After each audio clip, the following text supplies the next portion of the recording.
गुरुदेव गुरु बृहस्पति महाराज की कथा। प्राचीन काल में एक ब्राह्मण था। वह बहुत ही निर्धन था। उसके कोई संतान नहीं थी। उसकी स्त्री बहुत मलता के साथ रहती थी। वह स्नान न करती, किसी देवता का पूजन न करती। इससे ब्राह्मण देवता बड़े दुखी थे। बेचारी बहुत कुछ कहती थी, किंतु उसका कुछ परिणाम न निकला। भगवान कृपा से ब्राह्मण की स्त्री कन्या रूपी रतन पैदा हुआ। कन्या बड़ी होने पर प्रातः स्नान करके विष्णु भगवान का जाप, बृहस्पतिवार का व्रत करने लगी। अपने पूजन पाठ को समाप्त करके स्कूल जाती, अपनी मुट्ठी में जौ भर के ले जाती, पाठशाला के मार्ग में डालती जाती। तब ये जो स्वर्ण के हो जाते, लौटते समय उनको बीनकर घर को ले आती थी। एक दिन वह बालिका सूप में सोने के जौ फटक कर साफ कर रही थी कि उसके पिता ने देख लिया और कहा, बेटी, सोने के जौ के लिए सोने का सूप होना चाहिए। दूसरे दिन बृहस्पतिवार था। इस कन्या ने व्रत रखा। बृहस्पति देव से प्रार्थना करके कहा, मैंने आपकी पूजा सच्चे मन से की हो तो मेरे लिए सोने का सूप दे दो। बृहस्पति देव ने उसकी प्रार्थना स्वीकार कर ली। रोजाना की तरह कन्या जो फैलाती जाने लगी। जब लौटकर जो बीन रही थी तो बृहस्पति देव के पास सोने का सूप मिला। उसे वह घर ले आई। उसमें जो साफ करने लगी, परंतु उसकी माँ का वही ढंग रहा। एक दिन की बात है कि कन्या सोने के सूप में जो साफ कर रही थी, उस समय उस शहर का राजपुत्र वहां होकर निकला। इस कन्या के रूप कार्य को देखकर मोहित हो गया।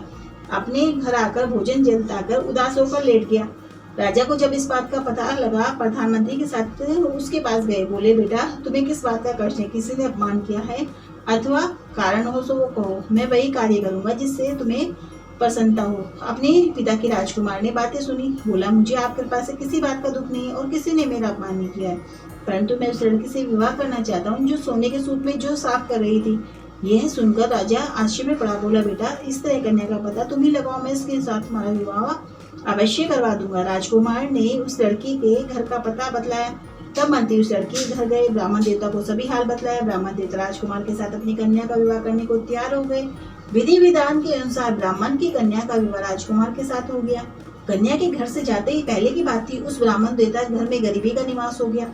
अब भोजन के लिए अन्न बड़ी मुश्किल से मिलता था। एक दिन दुखी होकर ब्राह्मण देवता अपनी पुत्री के पास गए। बेटी ने पिता की दुखी अवस्था को देखा, माँ का हाल पूछा। तब ब्राह्मण ने सभी हाल कहा। कन्या ने बहुत सदन देकर अपने पिता को विदा कर दिया। इस तरह ब्राह्मण का कुछ समय सुखपूर्वक व्यतीत हुआ। कुछ दिन बाद फिर वही हाल हो गया। ब्राह्मण फिर अपनी कन्या के यहाँ गया, सारा हाल कहा। लड़की बोली, पिताजी, आप माताजी को यहाँ लिवा लाओ, मैं उसे विधि बता दूंगी जिससे गरीबी दूर हो जाए।